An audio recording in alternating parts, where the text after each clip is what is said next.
Wadephul,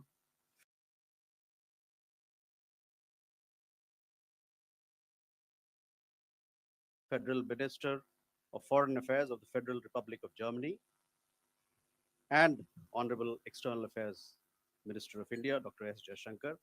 As you are aware, translations are available in English and German.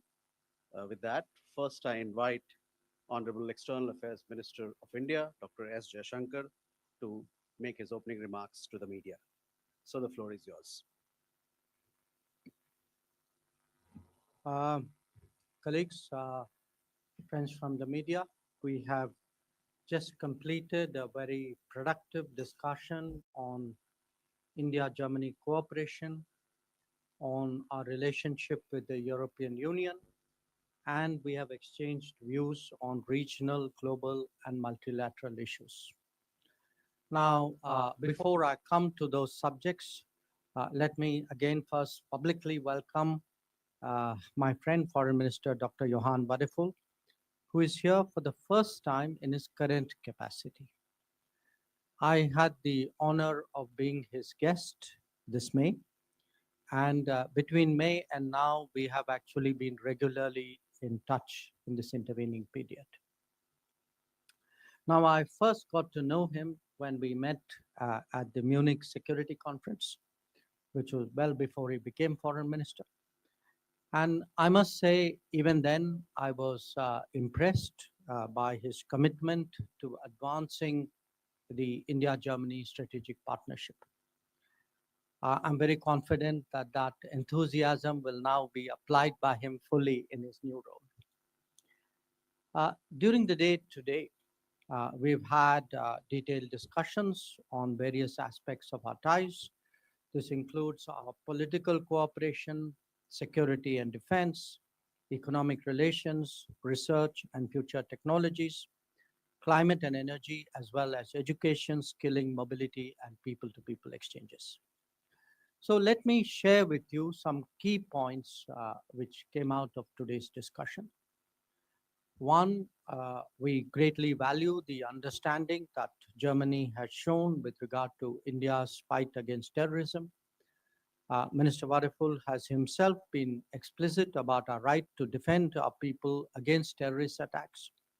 Our parliamentary delegation that visited Germany in June after Operation Sindhu was also warmly received. Two, there's been an uptick in our defense and security cooperation. Germany participated in the Tarang Shakti air exercises last year, and its ships made port calls to Goa. Today, we agreed that such participation should be continued, indeed even expanded. In the past, we have had significant export control difficulties in the defense and security domain. I would like to express my appreciation today for the smoothening of these processes and more expeditious clearances. We also spoke about greater industry collaboration between our two countries in this context. Three, our two-way trade last year was almost 50 billion euros. Minister Wadephul is on record. I saw one of his interviews where he said that he was very confident we will be doubling our trade. Let me assure him that India fully reciprocates that sentiment. It looks forward to working with the government, with the German government. And last year, I recall, we had a very successful conference in Delhi of APK, the German Industry Association.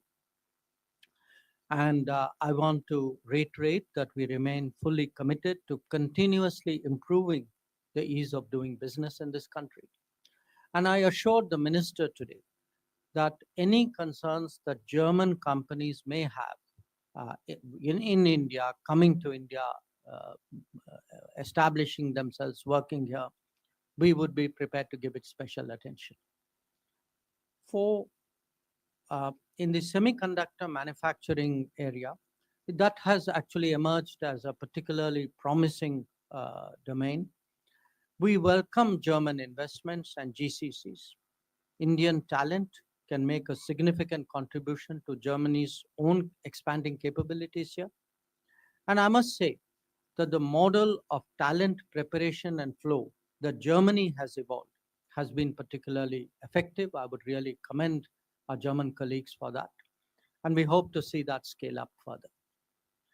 5, we have just marked 50 years of our scientific collaboration.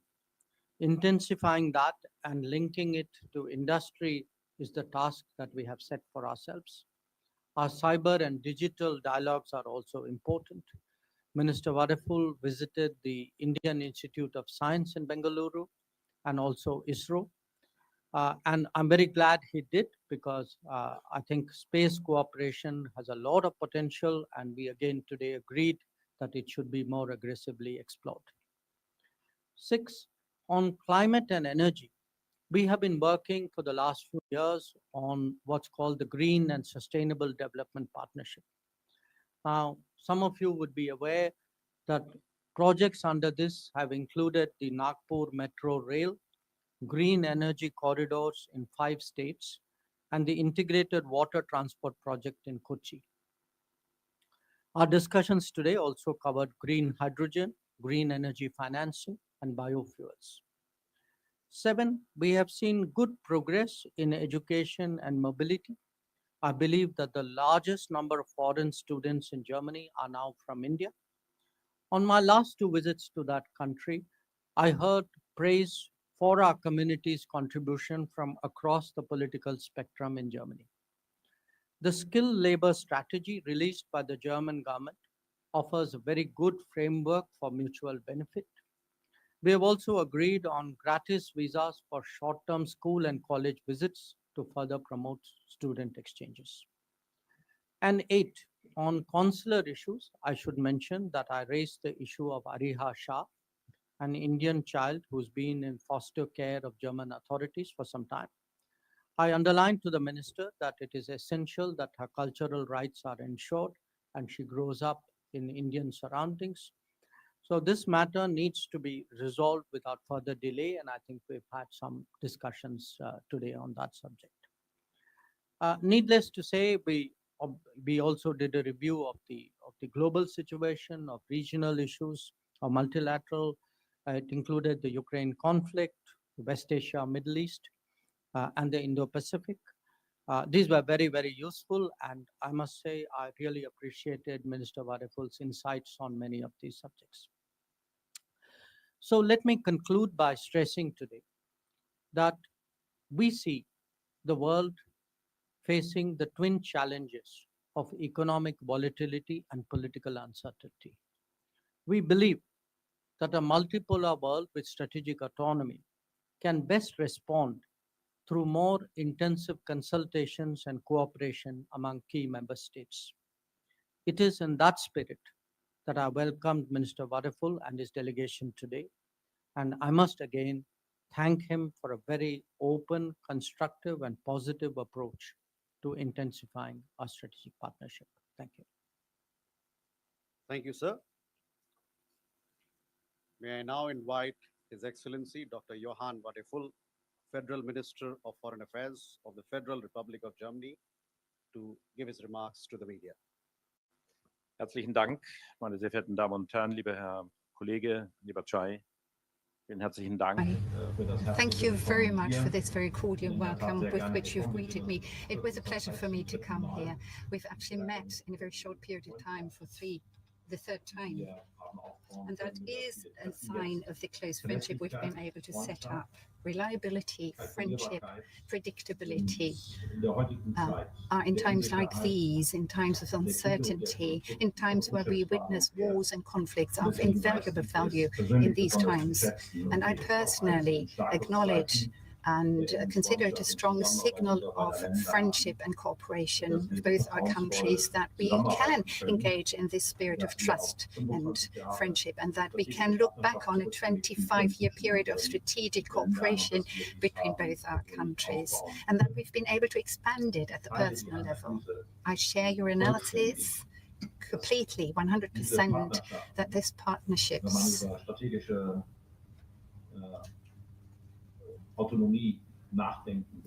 You know, when you want to think about or consider strategic autonomy, about sovereignty in the area of economy, but also in the field of security policy, that this is of decisive importance. Of course, we have allies, we've got friends, and for Germany, India is one of them.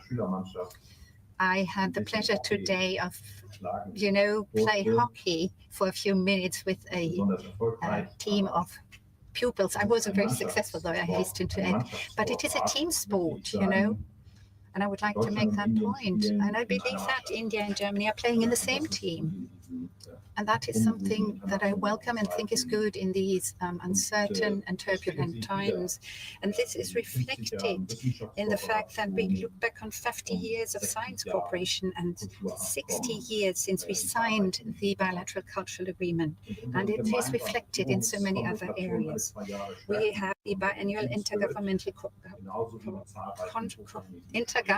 conference, and we strengthen that team spirit. And I hope that we will also have the Federal Chancellor visit India soon, because we want to tackle the challenges both our countries are confronted with together and to strengthen our cooperation. As a rising economic powerhouse and the most populous country and biggest democracy in the world, India has a special importance in a world region that is of strategic importance. Our economies in particular have a lot to gain, I believe, if we are to further expand our cooperation. I was in Bangalore yesterday and I saw for myself what an innovative powerhouse and technology center India has become. In the area of AI and aerospace, but in other areas too, India wants to and will be at the forefront among the front runners in a whole host of areas. Today, we talked about the potential for further enhancing our cooperation, be it in the area of strengthening cooperation in the field of aerospace and space, be it in the area of AI, where we both believe the need to set up norms, rules, and values that we will adhere to. With the EU AI Act, the EU has presented an important first building block in that regard. That India is going to host the next AI summit is a demonstration of India's ambition and claim to be in the vanguard and amongst the front runners in the area of new technologies too.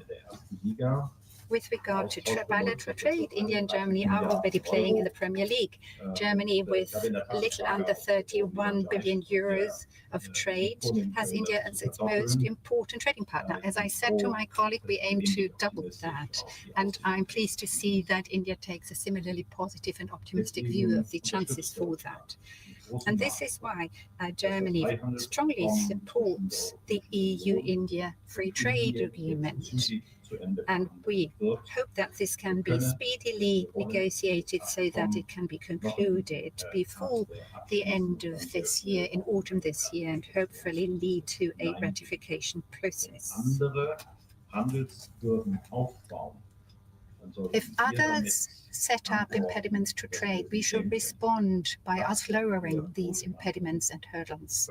We believe that this fosters understanding amongst peoples and their prosperity. Today already we have more than 2,000 German companies that are active on the Indian subcontinent, and India is gaining increasing weight whenever we talk about diversifying supply chains, be it chemical products, pharmaceuticals, textiles, electronics, or IT services.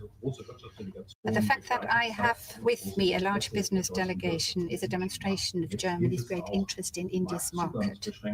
Now we also have to make sure that market access restrictions are being reduced in order to tap that enormous potential of enhanced economic relations. We must, however, not lose sight of climate change as we strive to increase growth. Germany's contribution to India's Indo-Pacific Oceans Initiative equals to 20 million euros, the aim being to make Pacific island states resilient to climate-induced loss and damage. We both also agreed that we want to create more opportunities for Indian skilled labor and students who aim to come to Germany. We have almost 60,000 Indian students in Germany, which makes them already today the largest group of international students in Germany. Many of them choose to stay because we urgently need highly skilled and highly qualified labor. With our strategy on highly skilled labor, India, we already support the area of getting these talents to come to Germany.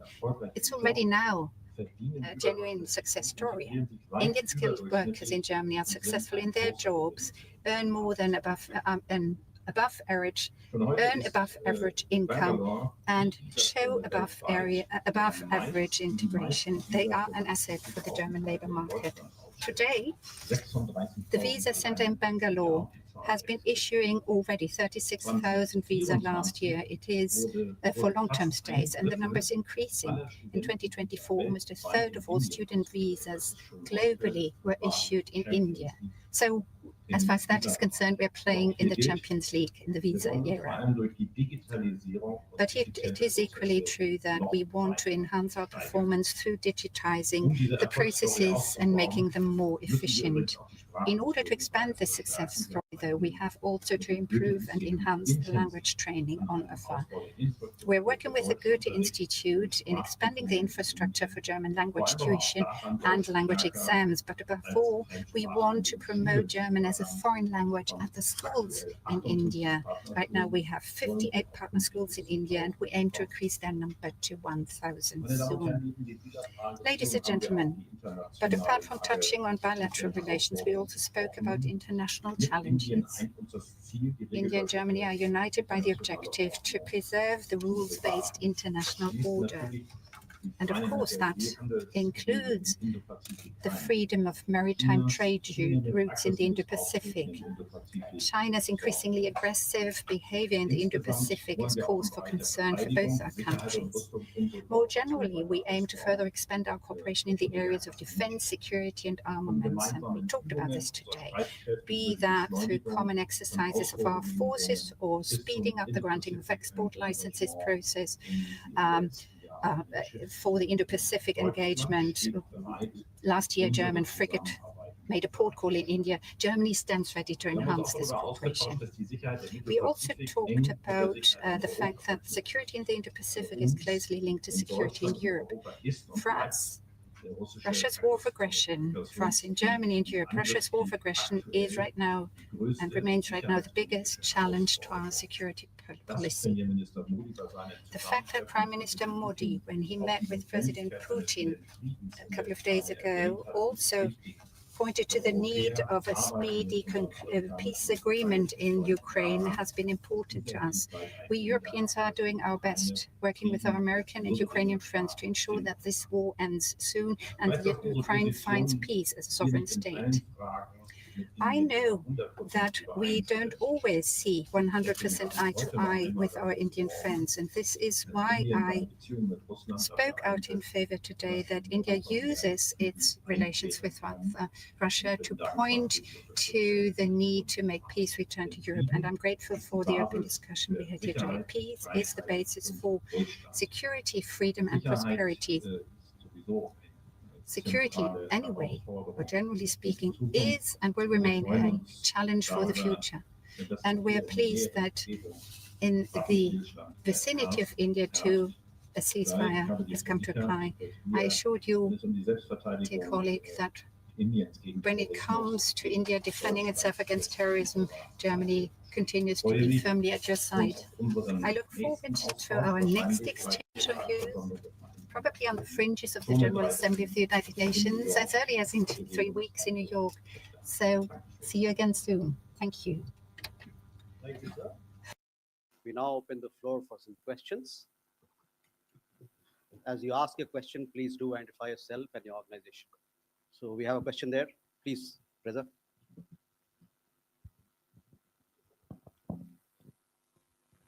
Reza. Yeah, question. Please take the mic. Thank you. Reza from the Hindustan Times. For the External Affairs Minister, I was just wondering the geopolitical changes that we are witnessing. Does that spur the case for a closer strategic and economic partnership with Europe and its constituents such as Germany?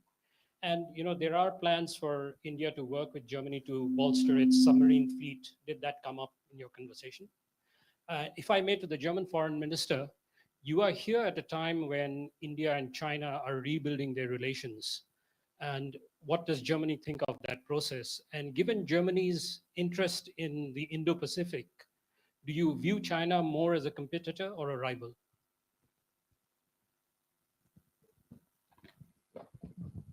Um, Well, I think definitely there's no question that the changes we see in the world today do influence our policies and do influence the manner in which we approach other countries. So we are seeing, very sweeping changes on the global strategic landscape. We're also seeing a lot of volatility on the global economic landscape. And I think together they make a very powerful case for India and the European Union and India and Germany to work much more closely with each other. Because we do believe that, there's plenty of space there, economic space, technology space, I would even say political, strategic, defense space there to be explored. So this is a relationship where there are, considerable possibilities for fairly rapid growth. Obviously, it won't happen by itself.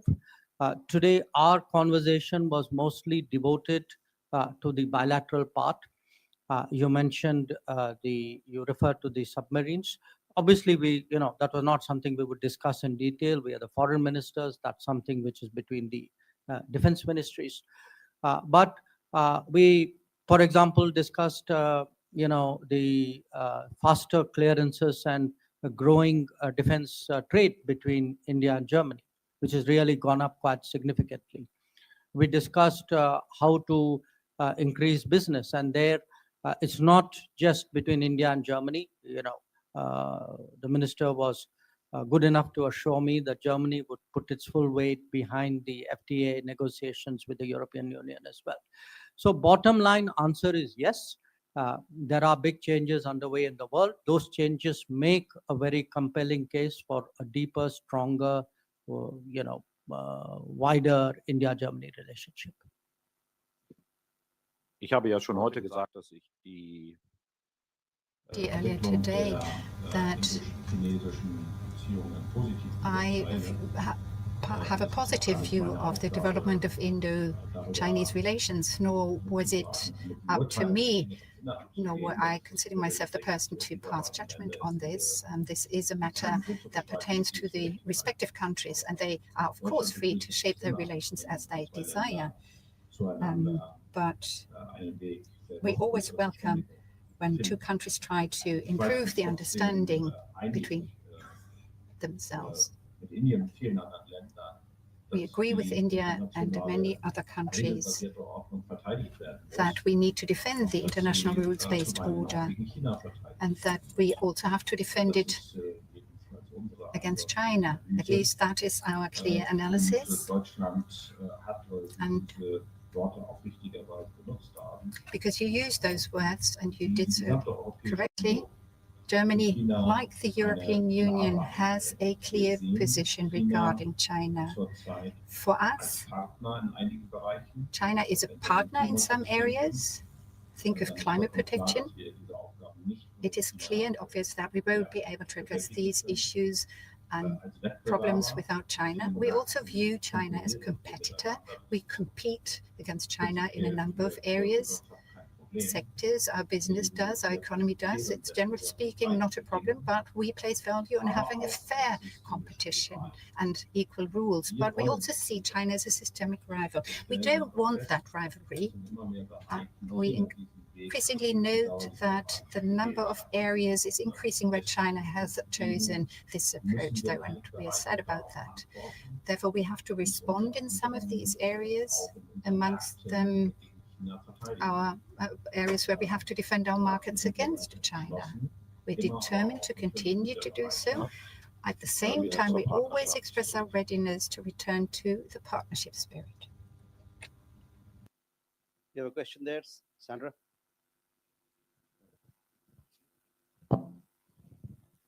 Thank you. Question to Mr. Jaishankar, please. India is balancing multiple relations, China, Russia, the United States of America. So how exactly does Germany fit into this balancing of strategic partnerships? Und eine Frage an Herrn Minister Wadephul. Sie haben auf der Anreise nach Indien gesagt, dass Indien ein sehr wichtiger Partner ist für Deutschland, aber auch ein nicht immer einfacher Partner. Was genau würden Sie sich denn anders wünschen oder vielleicht besser wünschen? Danke.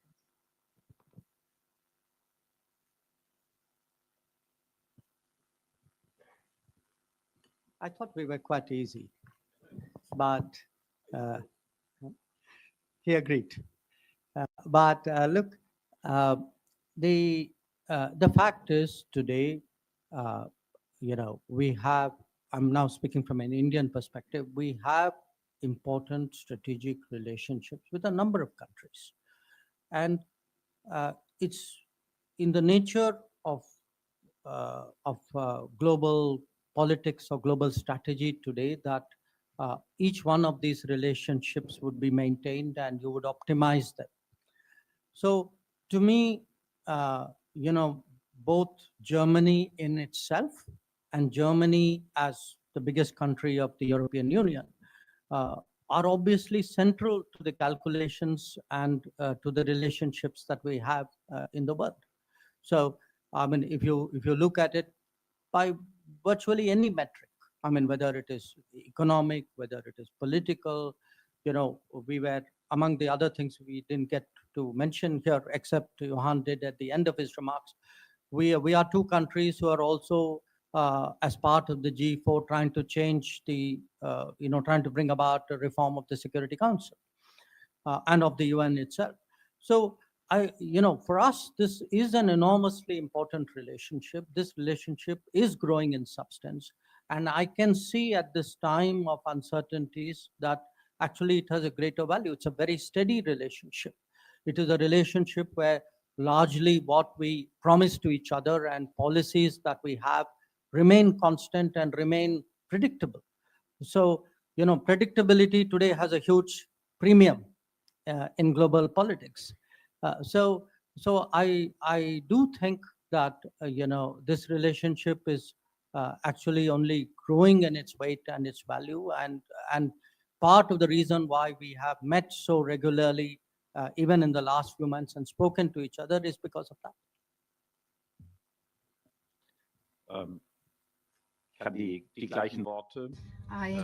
You've taken the words out of my mouth, so basically I'm repeating them in German now, saying what you said. You could say, as I've tried to impress earlier, India equals Asia for us, and Germany and the European Union, in a way, are equivalent for India. It is of immense importance, as has become obvious today during our talks, that India plays a very important part. And though we both have our own political positions and political priorities, but when it comes to democratic principles and regulatory steps, both our countries and both our markets tend to be very diligent and adhering to certain details. Sometimes we could make it easier for the other side to engage in the respective market. And we've underlined that in our discussions today. And I think we both have our homework to do in that regard. When you look at the history of India, it is more than obvious that at the time when I was young and went to school and later studied at university, I got to know India as a non-aligned country. Of course, that has left its mark on this country and distinguishes this country from Germany, which has always been a part of NATO, part of the Western world. And during the Cold War, we were in confrontation with the then Soviet Union. And unfortunately, and I deplore that fact because we thought we'd overcome that, but we are back in a situation, we've not been able to overcome this, back in a situation where we're confronting Russia, have a confrontation between Russia and the European and Europe because international law is being violated there. We find us again in this situation, and India finds itself in a different situation. So that is a challenge to talk about these matters, or rather not to talk about these matters, but to always reach a perfect agreement on all of these issues. But that's obvious. That's what is to expect it, and I don't think it's something bad, because in so many other areas we totally agree, and we have this reliability and predictability of the respective partner country, which plays such an enormous part, and of which we know that this is a clear political stance of India to contribute to bringing about a process for peace in Ukraine as quickly as possible. Again, here we see eye to eye. And I try to convey that when I traveled here. But I totally agree with my colleague that this talk has not only been an easygoing talk, it has been also very fruitful, and it took place in a spirit of friendship. And I returned to Germany much encouraged as a consequence.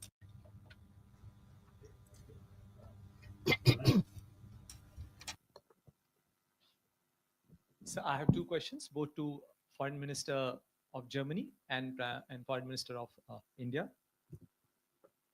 So, Mr. Wadephul, my question to you is that on Russia-Ukraine conflict, do you support the idea of using tariffs as a tool to on third country to persuade or to pressure Russia and Ukraine to bring a ceasefire? And are you only, Germany and Europe, only working with the Mr. Donald Trump-led ceasefire initiative, or you have come with some new ideas to work with countries like India, with whom President Putin and President Zelensky both are keeping active contacts? And to External Affairs Minister Dr. Jaishankar, you know that I'm sure you must have discussed the unreasonable, unjustified, unfair tariffs with the German Foreign Minister. But what assurance did you get from the Germany, and especially from the EU side, to accommodate the Indian products and accommodate the Indian export? And as he rightly pointed that out, that if someone is putting unreasonable tariffs and barriers, we should lower it down. So what are the concrete assurances did you get? We'll take one more question. So please go ahead.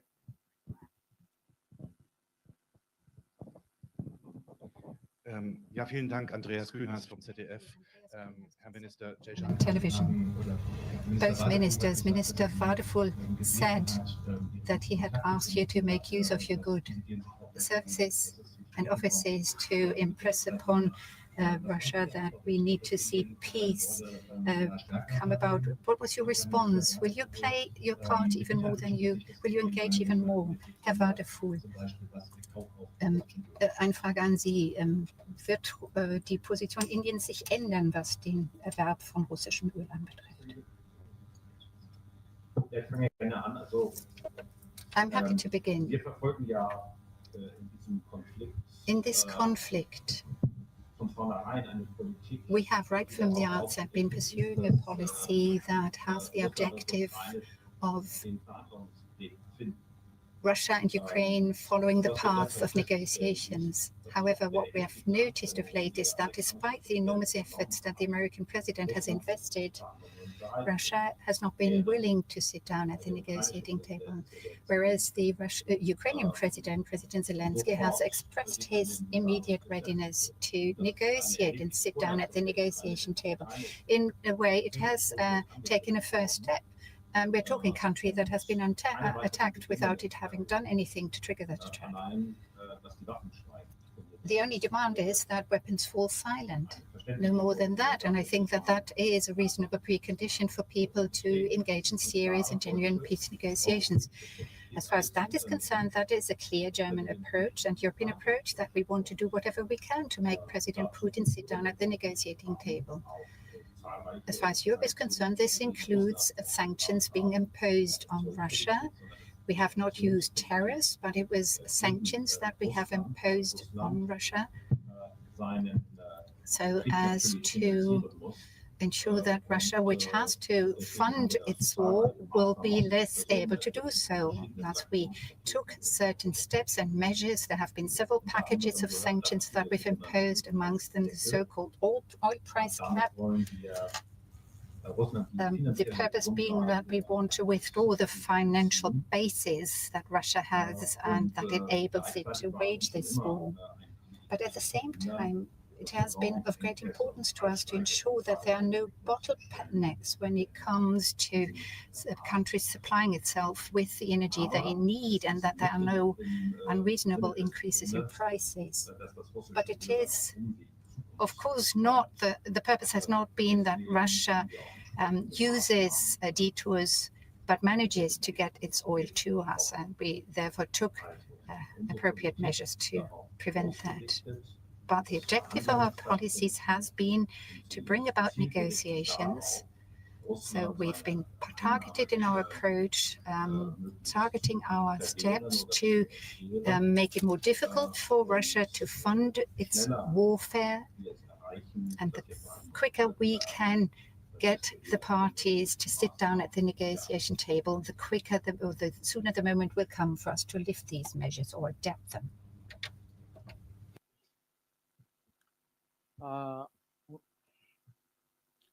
Regarding what we discussed between India and Europe and India and Germany on economic issues, trade issues.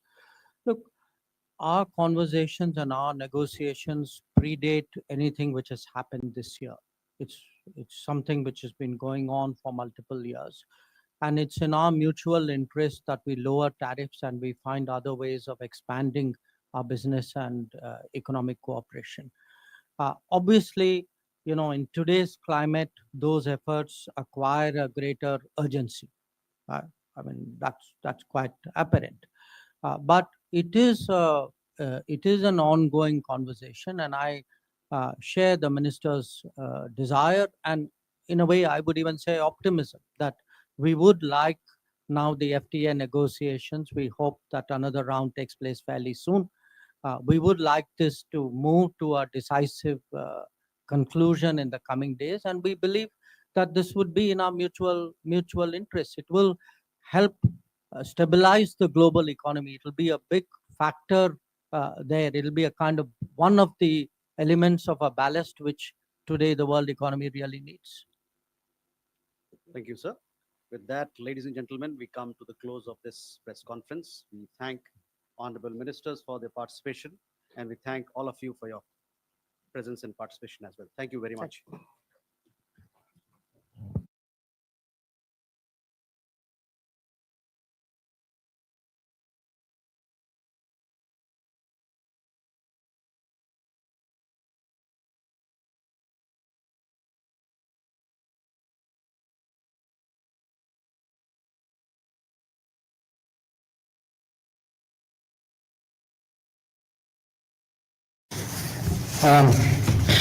Good afternoon.